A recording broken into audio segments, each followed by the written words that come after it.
Likambu ya pasi pe ya mawa esalami bongo na Afrique du Sud, précisément na Johannesburg. Epai wapi mwana na biso leki na biso na kombo ya Jojo Tambwe. Balobi mwana oyo ami bomi ase suicide. Mwana oyo ya d'une vingtaine d'années ami bomi pona nini. Balobi arabi il paraît à Lembaki Mokili. Je ne sais pas qu'est-ce qui s'est passé. Azwaki envoûtement, esprit de mort ekotaki, est-ce que niveau ya église baloba kinini, ba parents na ye, comportement ya mwana ezalaka ndenge nini epesa pasi tobungisa na communauté elenge mwana ya mobali boye na une vingtaine d'années jeunesse ya lobi ebunga kaka boye epesi pasi ya sakana te. Histoire yango ezalaki ndenge nini si ba mona mwana biso Jojo Tambwe akufi boye ndenge nini pasi ya kosakana te yango ndeko Anderson ako expliquer biso lelo. Si on a bien fait la parenthèse, il y a un ami à moi, Guidi Mfamba, artiste, Oyo, à son bien, na papa José Ntambwe, à son rappelle très bien, na maman Jojo. Il paraîtrait que, à même écoute na la prière, et pas prophète Moko, awa na Betrams, prophète dans la maman Jojo, a eu ça y est, la prophétie moko oyo ekei nzela moko na komi boma ya Jojo. Alors ma petit problème on entend et se répéter minga même le cas ongo ba ngomana mboka ongo lo ba ke parce que tongi éclaircissement ba to ba na monde entier ba yeba tango maki Jojo pa prophète olobi maloba oyo to prophétie au prophète alobaki et donc de kambo oyo komeli jeune frère na biso Jojo. Cela veut dire que prophète alobaki azomona esprit de mort na kati ya Jojo. Oui, amona alobaki amona ki yango alobi amona ki liboso boloko et puis après boloko ayi komona Jojo komi boma.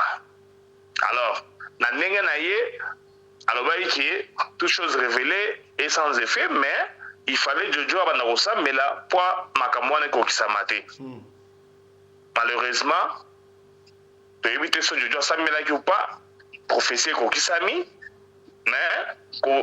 Kokisami n'a pas moko qui s'allie parce que moi on a biso na âge où il y a 21 ans, pour nous il avait encore l'avenir entre ses mains, donc il fallait encore vivre longtemps, de façon que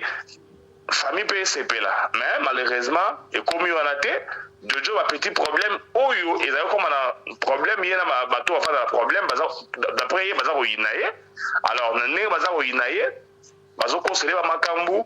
a sepela ki na yango te abenga ki ya na ye pour dire que non ndenge zali boya ngana lemi na makambu yo na komi bo.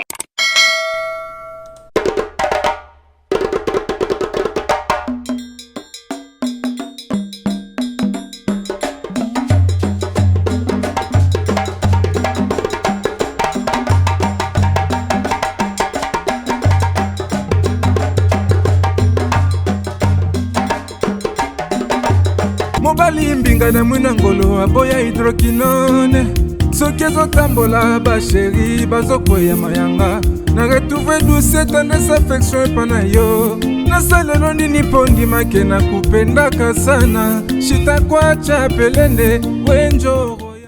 Mbote na bino bandeko balandi ya Radio Loko Télévision bisika nyos tubuzwami. Merci na confiance pe fidélité bopesaka na programme oyo Radio Lokole epai wapi tokutanaka mpona kobeta masolo ya makambo zali koleka bongo na communauté na biso africaine en général. Mingi ya biso batu ya mangala soko ebingai merci mingi na confiance oyo opesaka biso kasi soki ezali mbala liboso yo otala biso yebake babengaka biso fiston pelende tata ya Sedek. Lelo tokutani pona kobetela o lisolo to kosala analyse pona liwa ya mwana biso jeune frère na biso Jojo Tambwe. Jojo Tambwe azali mwana oyo avandaka bongo na Afrique du Sud, précisément na Johannesburg na quartier oyo abengaka Berea. Mwana oyo balobi a se suicidé ami bomi. Ami bomi pona nini? Est-ce que ye abayaki mokili? Qu'est-ce qui ne va pas? Ba parents, ba bandaki ko s'occuper na ye comme c'est doit te. Qu'est-ce qui s'était passé? Est-ce que ba parents oyo niveau ya église mon pasteur alobaki na bango nini? Qu'est-ce qui s'était réellement passé? Et comme à niveau jeune frère na biso atika biso a akufa boye et pesi mutu koswa ya kosakana te ndenge na esaka bino biso tokendaka bongo à la source oluka esika wapi vérité ezali po liwa ya jeune frère na biso oyo na kombo ya Jojo epesi mutu koswa ya kosakana te na sepeita bino awa na radio lokole biso il faut tosola yango toyeba source ya liwa ya mwana oyo pona conseil ezala pona bandeko mosusu ba jeune frère oyo bakoya babandela makambo oyo tepesi pasi yango tokei kozwa pona bino commandant Congolo Anderson de Djobour oyo ye ayebi pe histoire oh très bien a expliqué biso qu'est-ce qui s'est réellement passé, comment est-ce que mwana oyo na kombo ya Jojo Tambwe akufeli nini epesi pasi ya kosakana te on dirait à singa to kozwa mwana mboka commandant Congolo Anderson de Djobour Mongongo to porte-parole ya communauté congolaise o ayebaka makambo elekaka mingi a expliqué biso qu'est-ce qui s'est passé pour naka oyo ya Jojo Tambwe mwana mboka commandant Congolo Anderson de Djobour mbote na yo. Mbote Fiston Pelende Tata ya Sadek, le seul et l'unique journaliste à investigation de South Africa, puis le patron de la presse de Djobour. Merci beaucoup, mon amboka, commandant Congolo Anderson de Djobour. Je rappelle que vous êtes les porte-parole. Il y a la communauté congolaise en Afrique du Sud. Ah, pour ne pas dire peut-être toute la communauté congolaise d'Afrique australe parce que Oya Koboya a soulevé na tono. To bengio na lombango parce que pesi biso mutu ko soane na lombango chaque fois ba tindere biso ba photo o bande bali ko mona wana ba image ya mabe et pesi biso mutu ko soa jeune frère na biso azali pe ya pour na misusu azali leki pour na biso azali mwana pour na misusu na kombo ya Jojo Tambwe akufi balobi mwana oyo ami bomi to ebité to tiki micro epai na yo pété la biso dans le solo qu'est-ce qui s'est passé likamonini et comment qui pa jeune frère na biso Jojo Tambwe malobo bokayo. Voilà, merci beaucoup mon amboka Fiston Pelende. En fait Jojo azali mwana ya muninga na biso papa José Tambwe na mama Jojo. Mama Jojo oyo atekaka na marché Gambela. Jojo akoli na miso na biso tomoni mwana na biso ndenga za kokola aza ko évoluer. Yambo continuer commandant Anderson. Je rappelle que tango commandant Anderson roba mama Jojo atekaka na Gambela bokansa yango Gambela ya Kinshasa te me Gambela wenzembo ko za kana Afrique du Sud za lokola taxi rank sika bazaka ba taxi mais ba batisa wenze wana Gambela po ba congolais belé ba mama na biso ebele basala ka mbongo kuna yango to pesa kombo yo Gambela to ba Gambela Afrique du Sud il faut se na Gambela Afrique du Sud ba yeba ke Gambela wana za ya Congo te mais za ya Afrique du Sud malumboka yo.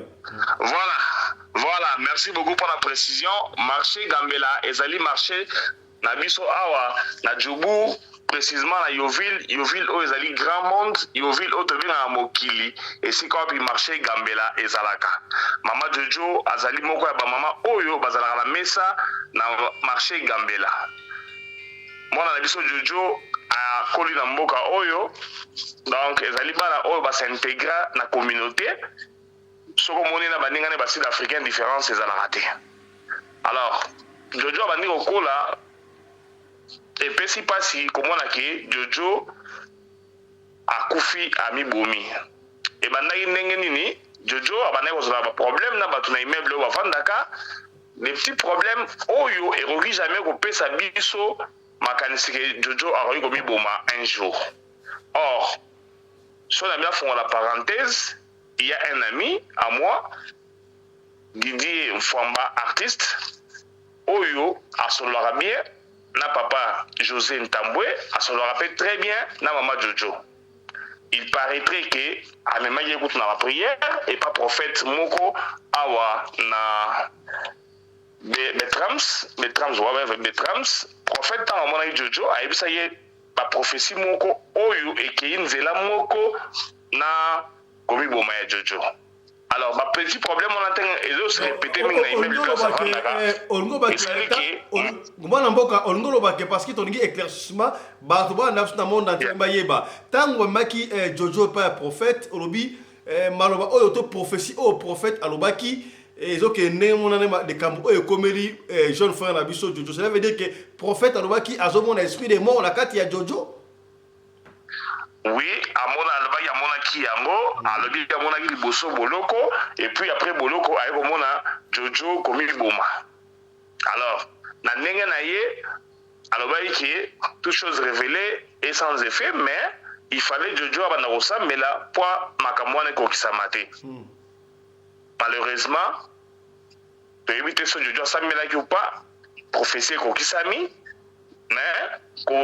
ekokisami na ndenge moko kesali biso pasi, parce que mwana na biso na âge oyo aza nango ya 21 ans, pour nous il avait encore l'avenir entre ses mains, donc il fallait encore vivre longtemps, de façon que famille peut s'épeler là. Mais malheureusement, et comme il y en a été, Jojo a petit problème, oyo, ils avaient comme un problème, il y a un bateau à faire un problème, d'après il y a un inaye, alors il y a un inaye, bazo conseiller ba makambu asepelaki na yango te abengaki yaye na ye pour dire que non ndenge ezali boya nga na lemi na makambu oyo na komiboma. Oh commandant Simbalanu. Donc pour la récapitulation rapidement, d'après explication non expliqué jeune frère Nabiso Jojo,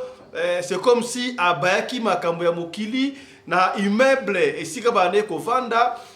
soki eloko ebungi babanda ekokosela ye eloko boye kaka ye mutazwi, donc mwana asali kola baye mpona nini makambu nyonso esalama eza kaka ngai, mpona nini makambu nyonso ezali kaka ngai, yango akende koluka ya na ye ayebisa yake no nga na limbi na ngai naliki komiboma boye te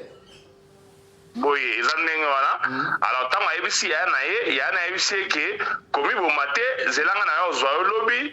Si il s'agit de vendre nangai et si kamoko au vendre nangai. Mais Jojo a quitté accueilli lobby na yango, c'était le mercredi la semaine passée. Il est arrivé que ma coutu Jojo la parc a mêlé poison. Bah clochard tous les enfants de la rue bah yebi ezamo na maman Jojo bah memi tina gambela Jojo affaibli. Azo roté le matin, azo rotambola te, et puis ça y panique dans le marché Gambela, et ça li qui batou, bah ya, t'es son tameli poison, bah msou, bah la miel, bah il c'est miel, bah msou son mafutambila, comme ça dans la panique, et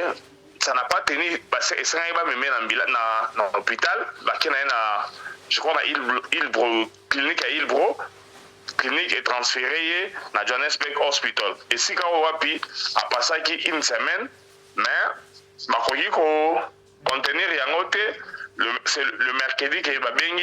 ba parents pour leur dire que non moi na bino vraiment to sali nyonso to sala et simité biloko nyonso kati ya libumu ese bebaki ezaki buzier na poison wana et sali que Jojo akufa mercredi passé. Et pesi moi passé pesi ngai moi mutu ko soit bana na biso jeune frère na biso Jojo tango lobi to benga ngo ba shege ba to balala libande konso ba yebi ba monaka yeske ba saba camarade na ye to ba ndenga ni et puis ba kutela ki wapi au juste azala ki ya kolala avandi, qu'est-ce qui se passe au juste? Bakutaki na parc oyo ezali na tout droit ya Cavendish tina se na croisement ya Cavendish na Lubota azali ya olala wana bayebi ye bapeti na biso ba clochard oyo bakola na Yoville awa bayebi Jojo na yebi bien wa ke Jojo aza mwana oyo asintégraki na communauté na mbuka oyo bayebi ye abetaka bale bayebi très bien bayebi pe maman ne place atekaka yango bamemaki ye bayaki na ye wana tango baye na ye Jojo pouvait parler mais il était trop faible abandi kolela ayebisa maman na ye alimbisa ye na oyo asali parce que maman na ye alingaka ye mingi vraiment. Et donc c'est comme ça. Voilà, et Pessi Mawa, je manque même des mots, je manque les mots à Koloba pour notre jeune frère Nabiso. Voilà, un conseil na ba jeune frère, on va zokola intégration parce que Makambuango eza mingi peut-être pour la bana auto to zo libande, so que la France ba Kambouabo eza belé na Belgique, les États-Unis, bana oyo to boti na mboka libanda, to ba ko na mboka libanda, so tellement bazo s'intégrer na bana msia ba pays auto zaliwana soki mwana côte na ba groupe être mabe ezopesa mutu ko so na jeu exemple lokola bana o ba na France na ba mouvement oya ba ndibu do bana so ba côte ekira ba ndibu wana bana oyo abiso ba osala ba dégâts oyo bazoko bomaka batu kuluna na poto na France tozo mona kuna bazaka bana oyo ba congolais ba côte yango wana kutu d'ailleurs okomona immigration française échanger loi soki mwana aye na France aye na France abota bina aye na France akokina du jour de soir sali mabe bakoboto la mukanda bako refoulé po et pesi bilinga vous vous rappelez encore na concert oyo Fally abetaka na Bercy à l'époque tant ba tumbaka gare du Nord wana c'était des enfants congolais oyo bakoli kuna doki moi conseil na ba jeune et sika bana ba bota ba parents tu veux que bana il faut pas s'intégrer bana net na Afrique du Sud awa bana pas s'intégrer bazolo ba Zulu ba langue ya awa ba fréquence alors moi qui africain moi qui congolais wana il faut ezala kana bana est-ce que yo comme ça conseil ni na ba parents topé na bana oya biso ba jeune frère bazokola bon au moni mundele alobaka en français l'enfant n'est bon mais c'est la société qui les rend mauvais toza komona lokola masapo tant tokoli awa siko tokomba parents nde toza komona ke oui eza ya solo biso nde tedikaka bana na biso tedikaka bango na discipline de la chicotte je peux encore me rappeler il y a beaucoup d'années passées nakenda kozomwana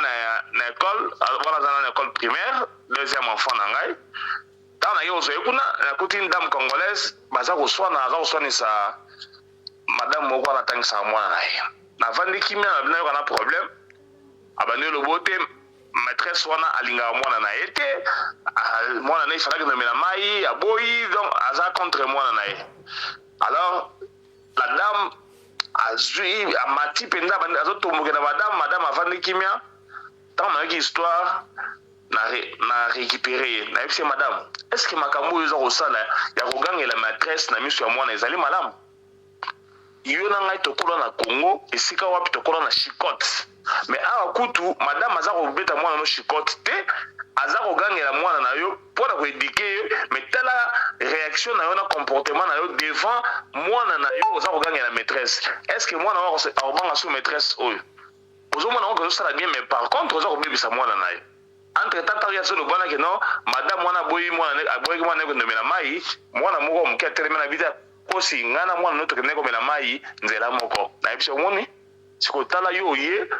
olie obenga ta maîtresse mpande osolisa ye obandi kogangele na miso bana pomilakisa ke oyebi anglais na biso ke c'est pas bien biso tokola na chicotte na Congo yango wana discipline il faut ezala mais na likolo discipline wana il faut kobakisa pe prière bana il faut bakenda na église il faut insister bana bakenda na église dimanche bako matin ya peut-être egoide bango babima na nzela ya mabe parce que biso ba parents toza ko passer temps moke na bana mais bana baza ko passer temps ebele na école na baninga na bango alors baninga na bango na soki totie discipline te bakozo bizali ya bana oyo ya mboka oyo bizali oyo biso ba congolais to kondanaka bana oyo babanga ba parents te bana oyo bagangelaka ba parents bana oyo balingaka koyoka ata moke te omona mwana aza kozo audace ya kobengela mama na embila or biso nde toza botokola na Congo mwana jamais akoki kozwa audace to courage ya kobengela ba parents na embila yango wana il faut toujours na discipline à part ça totinaka mpe bana na nzela ya losambo c'est très important parce que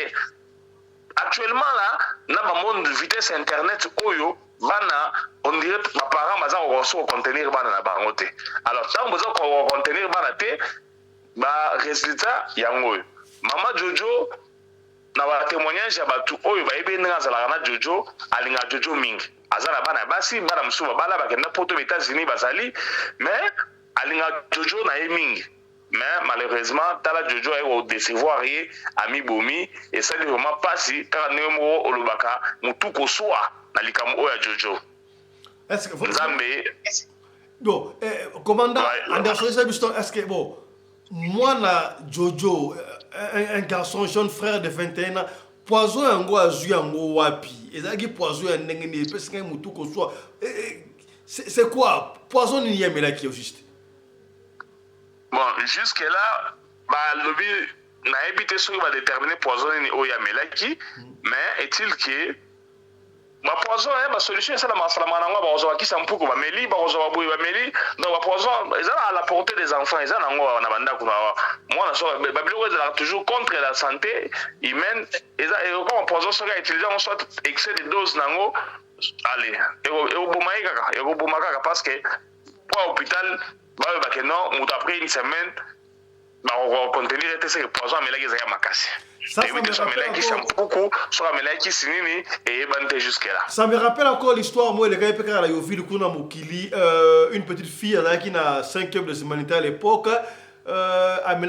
Qui s'est beaucoup, il y a un gars qui m'a dit Simba et puis Yemoko Alex Bampuku à Kufabeka na Johannesburg Hospital il n'y a pas de souci. Mais commandant Anderson, puisque vous avez porte-parole il y a communauté, Toyoki Nungu a regardé le cosa pembe na pembe Toyaka pour la vérité. Bah ici biso na Wenzo Obiwana Gambela. Il paraît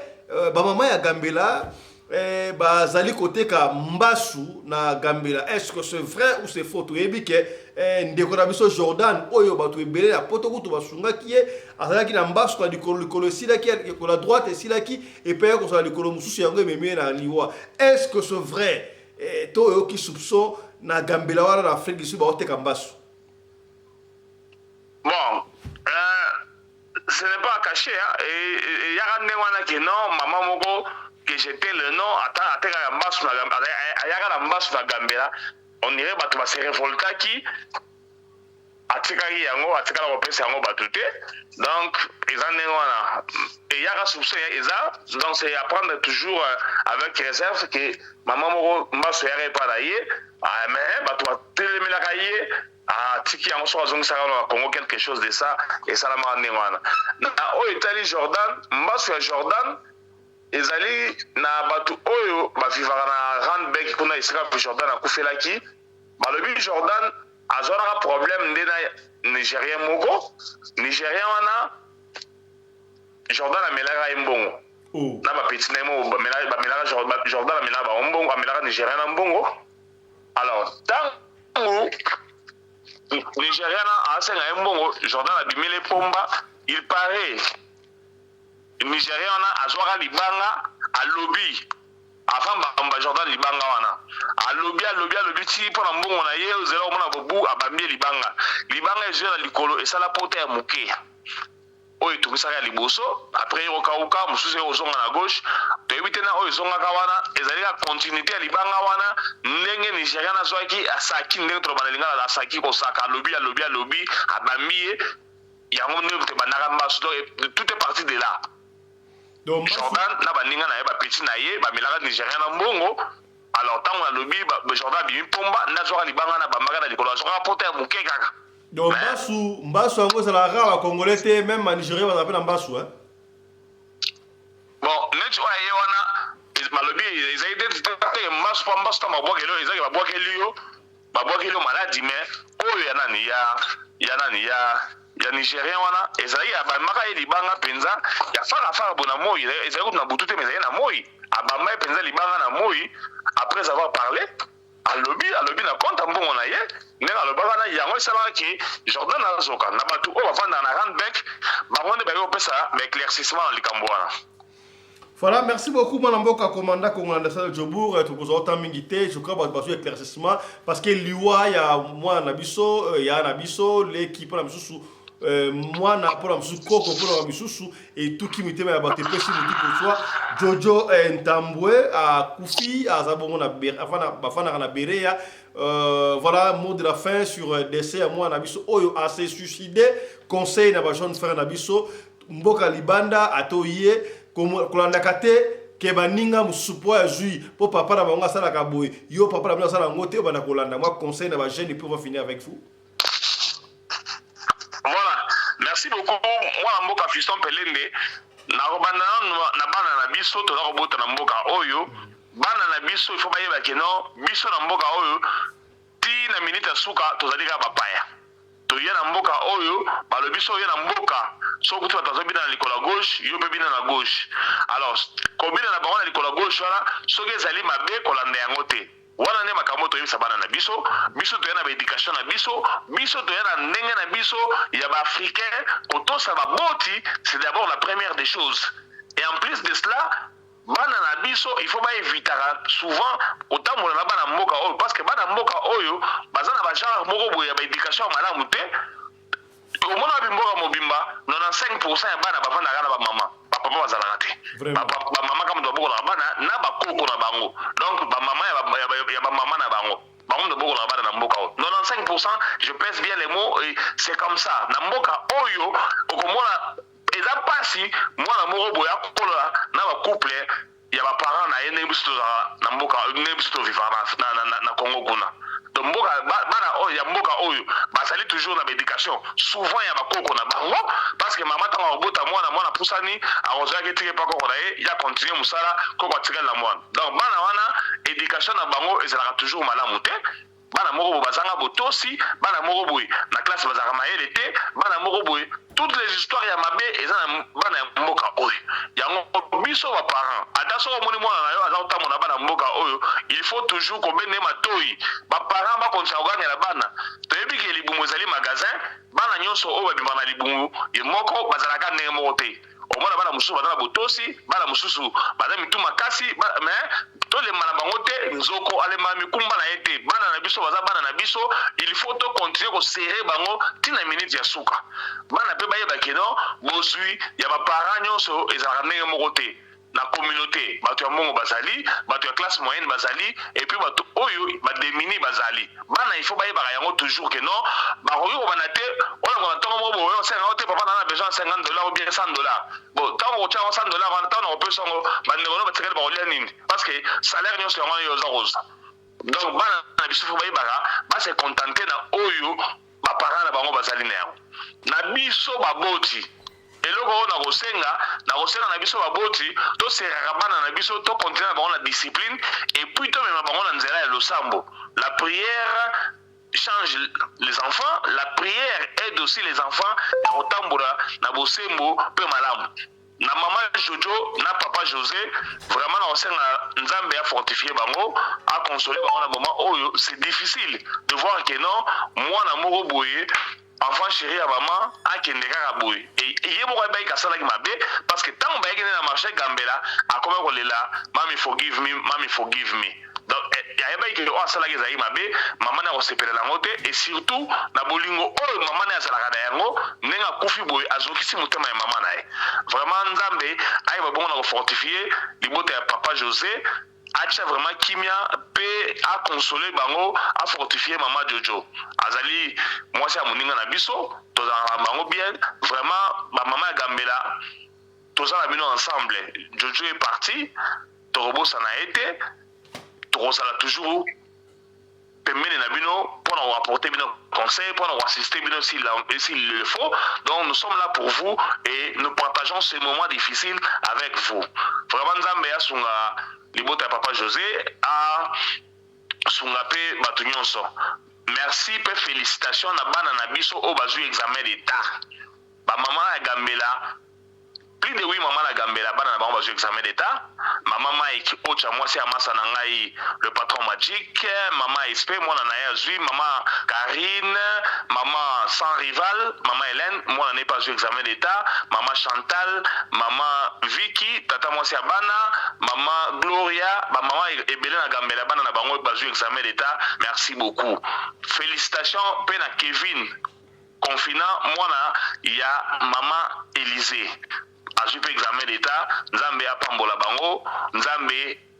azolukumu na ndenge assisté bana na biso na mboka oyo tozali konyoka bapona kotangisa bana kelasi bana batonda ba caprice uniforme ezalaka trop cher awa veste na bango na mtebele saka biso mitu mais ti mwana koma na niveau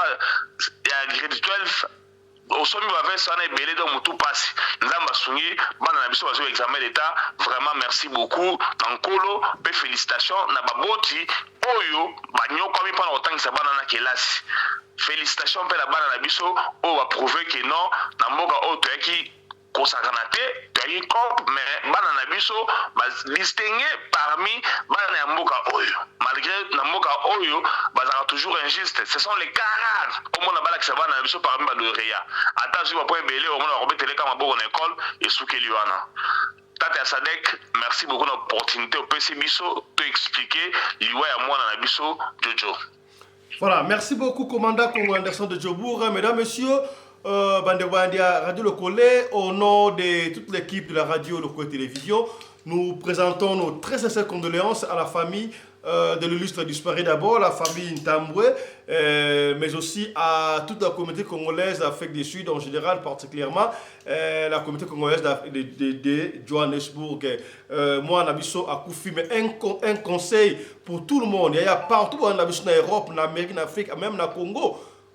Il ne faut jamais se donner la mort, que ce soit les problèmes et les keliondengenini. Problème, tant que tu as créé comme problème, créer un synonyme solution. Ezalaka kaka. Luka solution malé c'est donner la mort. Eza opesi pasi la yomo côté mais na ba famille na communauté sikawabwe soki famille moi ezalité et luka communauté ko tama boko bakunda tala pasi peut-être Jojo alinga ko la mutu munene mais quand il se donne la mort et pesi passe na motema na biso. Bino ba ya ba jeune frère obotikali ne faites plus comme ça luka moyen nzele ya losambo ndenge balobi awa eleki surtout yebaka toza koza na ba famille nyonso tout ezalaka na vindenge moko lokola commandant Congo Anderson Jobu apesi conseil awa ba riche ba ali ba moyen bazali na base ba ali po biso to koza ba richité biso to koza ba moyen te biso to koza ba pauvreté et lokola biso to koza ba papa le pangu te so papa le pangu na le suko aux allocataires vous comprenez na aux allocataires vous comprenez voilà biso to koza ba Mercedes te so biso Mercedes na nga pour sa Peugeot. Vous comprenez? Vieux à la candémoine. Donc, contentez-vous de ce que vous avez. Voilà. C'est avec ces conseils que nous bouclons cette émission, mesdames et messieurs. Je ne sais pas s'il faudra terminer cette émission avec courage ou avec tristesse ou avec joie, je ne sais pas, parce que cette émission, vous avez déduit à moi, la jeune frère, la Jojo Tambwe, et la famille Tambwe qui vient de perdre leur fils, et surtout qui, fils à papa, et puis si pas si à Kosakanaté. Voilà. Mais comme vous le savez, on ne peut jamais conclure cette émission sans pour autant remercier l'équipe qui nous a tenu compagnie. Je vois la réalisation, c'était Chris Laris Pelende,